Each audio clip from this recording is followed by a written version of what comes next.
अच्छा, राज्यसभा जा रहे हैं, केंद्रीय मंत्रिमंडल से इस्तीफा दे देंगे, आपको भी सलाह दी कि मंत्री पद छोड़ दो। कि नीतीश जी का एग्जिट प्लान तैयार हो रहा है, अब बीजेपी का सीएम होगा। सीधे उनका दर्द भी दिख रहा था और ये भी दिख रहा था कि बीजेपी ने वादा किया था।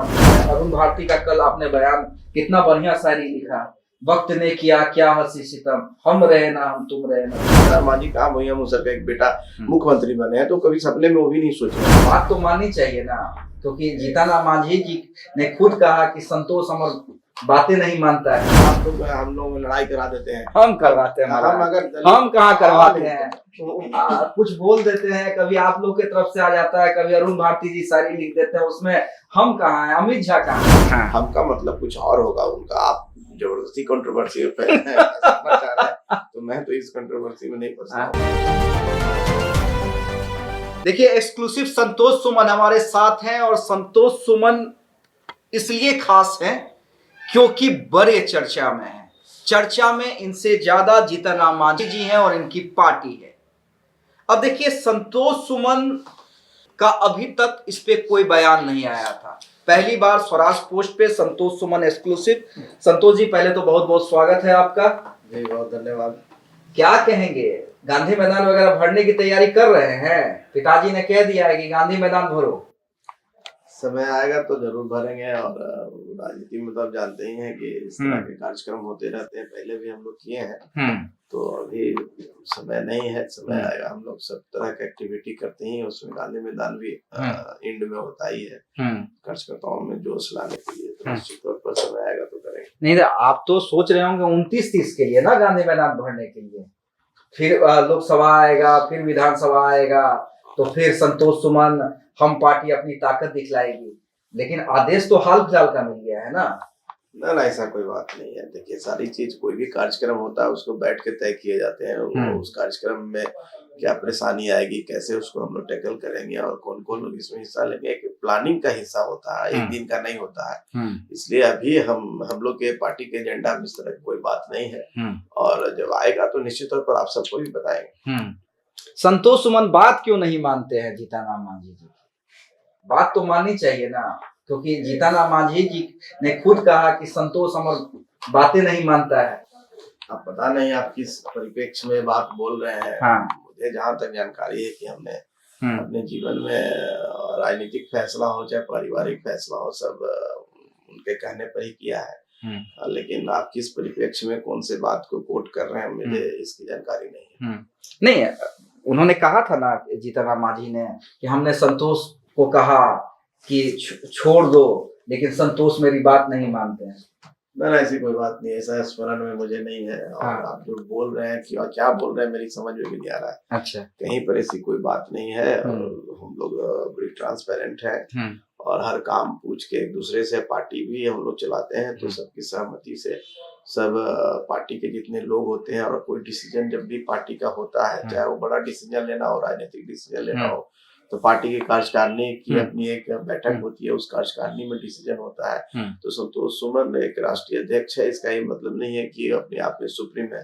एक पार्टी होती है, और पार्टी के अंदर फैसला होता है, मीटिंग में फैसला होता है।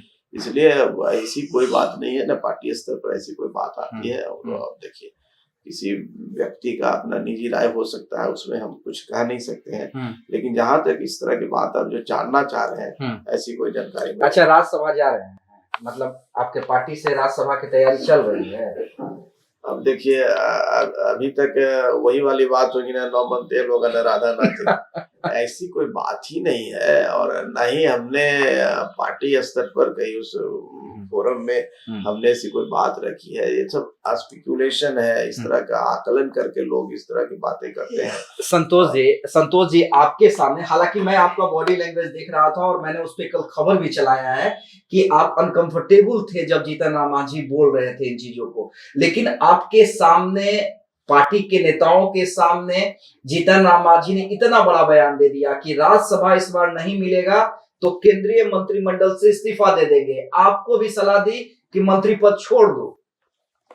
देखिए, बातों को इधर उधर मत करिए, हम लोग भाई मेहनत कर रहे हैं, और हम अपनी पार्टी को बहुत मेहनत से, समझिए खून पसीना से सींच के आगे बढ़े हैं। किन परिस्थितियों में हम लोग विपरीत परिस्थितियों में काम करते हैं, संसाधन का अभाव है और हर कार्यकर्ता को बूस्टअप करने के लिए बातें होती है, हर मंच पर इस तरह की बात होती है। चाहे सीटों को लेकर, अब चुनाव से पहले अगर आप जाएंगे तो 20 सीट की बात उठी थी, लेकिन कई बार तो मेरे से ही आपकी बात हुई थी। निश्चित तौर पर देखिए क्या होता है कि अब कार्यकर्ताओं का जो डिमांड आता है उसको वहां से उस डिमांड के परिप्रेक्ष्य में कुछ बोल दिया जाता है। इसका ये मतलब नहीं है कि ऐसी कोई बातें होती है। देखिए कथनी और करनी में बहुत फर्क होता है, तो उसको आप लोग उस तरीके से नहीं चलाएं, उसको पॉजिटिव वे में चलाएं कि भाई कार्यकर्ता जब बूस्टअप होता है, कुछ बात सुन के कनेक्ट होता है आपसे, तो उस बातों को वो कहते हैं।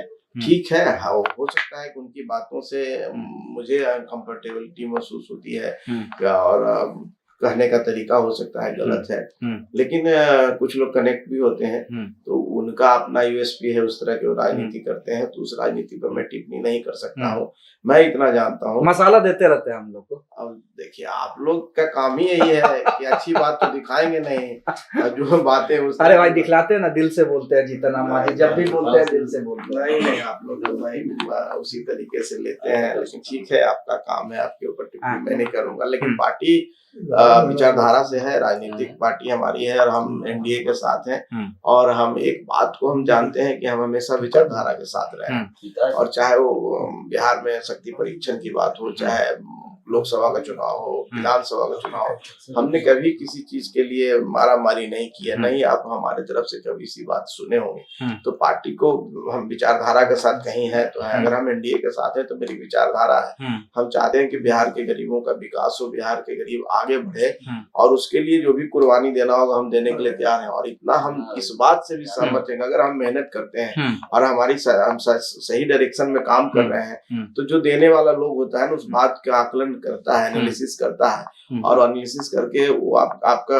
हिसाब से काम मिलता है आपको, और सब परिस्थिति को देख करके ही बात की जाती है। तो हम लोग, जहाँ तक मेरा सवाल है, पार्टी का सवाल है, तो जहाँ पर सही मंच है उस मंच पर निश्चित तौर पर एक तो हमारा अधिकार है कि हम अपनी बातों को रखें, कार्यकर्ताओं की बात को रखें, क्योंकि जब आप कोई पार्टी चला रहे हैं तो बहुत सारे कार्यकर्ता, उनकी महत्वाकांक्षा है, और उनकी महत्वाकांक्षा को भी पूर्ण करना है, उसको भी आपको देखना, उस पर रह करके बात करना है। तो सही फोरम पर सही बातें होती है, और वो मीडिया के लिए नहीं होती है। इसलिए मैं समझता हूँ कि मैं पार्टी की तरफ से इतना आपको स्पष्ट कर देता हूँ कि हम इंडिया के साथ पूरी विचारधारा के साथ है, और बातें कुछ आती जाती रहती है, राजनीति में कुछ न कुछ तो पिताजी को समझा लेंगे, क्योंकि जिस तरह से उनका हाव भाव दिख रहा था संतोष जी, जिस तरह से जीतन राम मांझी आक्रामक थे, क्योंकि सीधे सीधे उनका दर्द भी दिख रहा था, और ये भी दिख रहा था कि बीजेपी ने वादा किया था हमसे। पहले तो ये बताइए, बतौर राष्ट्रीय अध्यक्ष, क्या बीजेपी ने ऐसा कोई वादा किया था?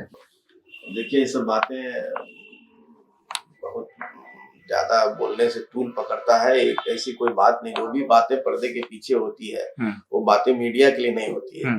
हम जो दिखता है, जो फाइनल होगा वो आपके समक्ष होगा, हम बताएंगे आपको। देखिए आपके सहयोगी भी तो मजे ले रहे हैं। अरुण भारती का कल आपने बयान, कितना बढ़िया शायरी लिखा, वक्त ने किया क्या हंसी सितम, हम रहे ना हम, तुम रहे ना तुम। और कहीं ना कहीं आप भी राजनीति में है, इतने मजे हुए खिलाड़ी हैं, चुटकी आप पे लेकर चले गए अरुण भारती।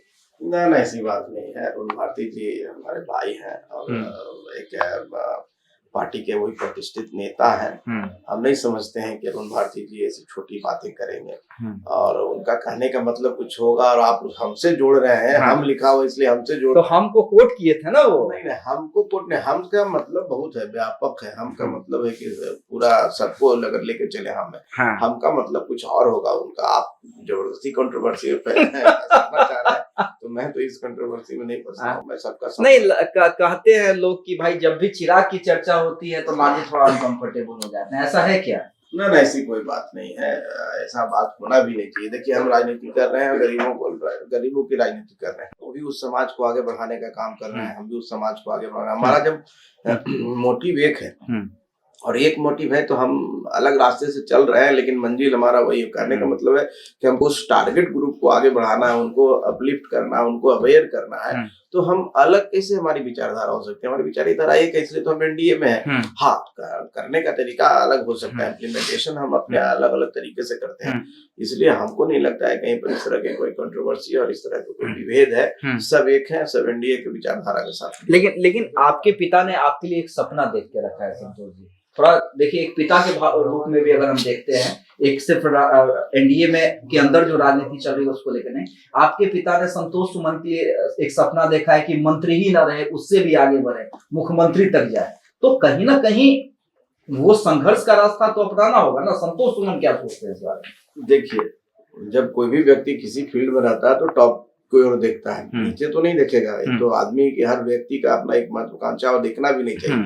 आपके पिताजी भी आपके लिए बहुत सपने संजोगे होंगे, आप भी अगर फादर हैं तो अपने बच्चे के लिए सपने संजोगे होंगे। लेकिन देखिए, सपने संजोगना एक स्वाभाविक प्रक्रिया है। एक फादर, एक पिता अपने पुत्र के लिए, चाहे हम किसी अपने मित्र के लिए, चाहे किसी अपना व्यक्ति के लिए अगर हम सपने संजोगते हैं, उसके लिए सोचते हैं, तो मेरी स्वाभाविक प्रक्रिया। लेकिन उसका एक अलग तरीका है, उसका लोकतंत्र है। लोकतंत्र में जनता मालिक होती है जिस दिन, और निश्चित तौर पर संघर्ष भी एक उसका रास्ता है।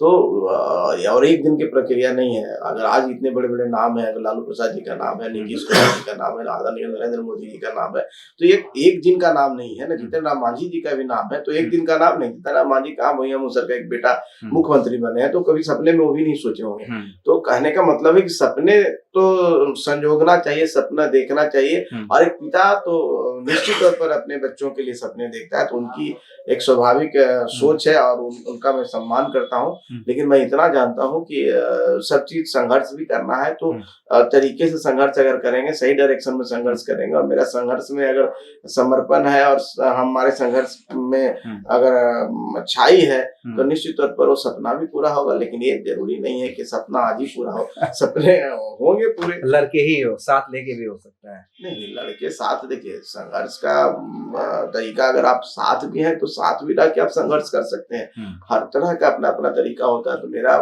मोडस ऑपरेंडी कुछ और होगा। तो कहने का मतलब है कि निश्चित तौर पर मैं भी सोचता हूँ, और पिता के रूप में वो सोचते हैं, आप भी अपने हिसाब से सोचते होंगे क्या जब एक जगह सीईओ हैं तो कहीं और चैनल कहीं मालिक हो जाए। ये तो स्वाभाविक है। इसलिए अच्छा संतोष जी, एक सवाल एनडीए को लेकर मेरा आखिरी है।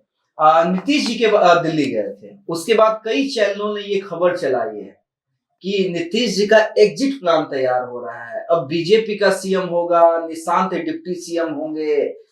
क्या संतोष सुमन वगैरह के पास कोई जानकारी है क्या इस तरह की? अब देखिए, हम तो भाई त्रिकालदर्शी नहीं है कि आप लोग जितना ताना बाना बोलते हैं और जितना बनाते हैं, उतना बनाने की क्षमता मुझे नहीं है।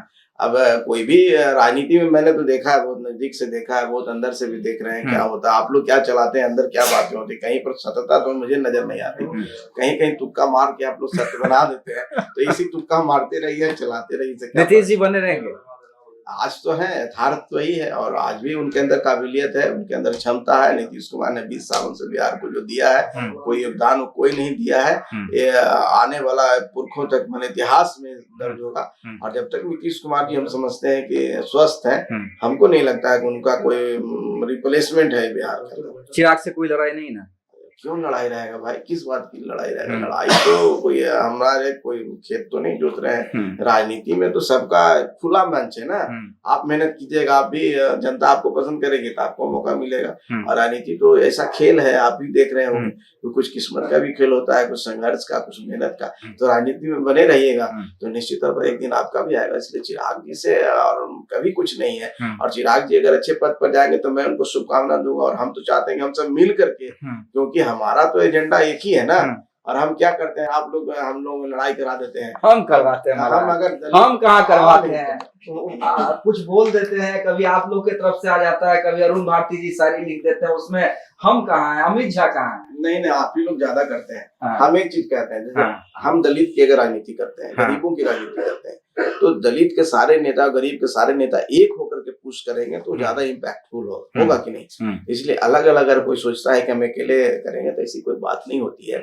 तो हम सब मिल करके इस कम्युनिटी को आगे बढ़ाने के लिए काम कर रहे हैं। हो सकता है कि मेरा योगदान कम हो सकता है, उनका योगदान ज्यादा हो सकता है, बस यही है। क्योंकि एक व्यक्ति, दो व्यक्ति, एक ज्यादा बलशाली होता है, कम होता है, लेकिन उसका भी एफर्ट, जैसे श्री राम जी जब बना रहे थे, रास्ता बना रहे थे समुद्र में, तो गिलहरी भी उनको काम, तो हम गिलहरी भी हो सकते हैं, मेरा भी योगदान है। लेकिन हमारा मोटिव वही है कि हम लंका पहुंचेंगे, वहां विजय प्राप्त करेंगे। तो राजनीति में सब समान है, सब अपने अपने तरीके से काम करते हैं और सबके लिए मैदान खुला हुआ है। तो किसी से आप ईर्ष्या द्वेष करके आगे नहीं बढ़ सकते हैं। आप बस प्रतिस्पर्धा होती है, स्वाभाविक प्रक्रिया है।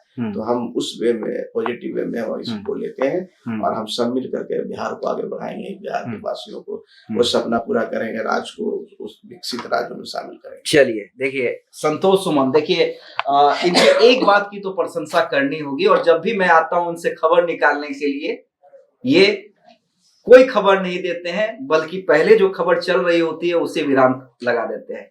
बड़ी बात इन्होंने कह दी है, एनडीए में थे, एनडीए में है, एनडीए में बने रहेंगे, चिराग से किसी तरह की लड़ाई नहीं है, और पिता चाहते हैं आगे बढ़ना, लेकिन आगे बढ़ने का रास्ता भी संतोष सुमन का अलग होगा।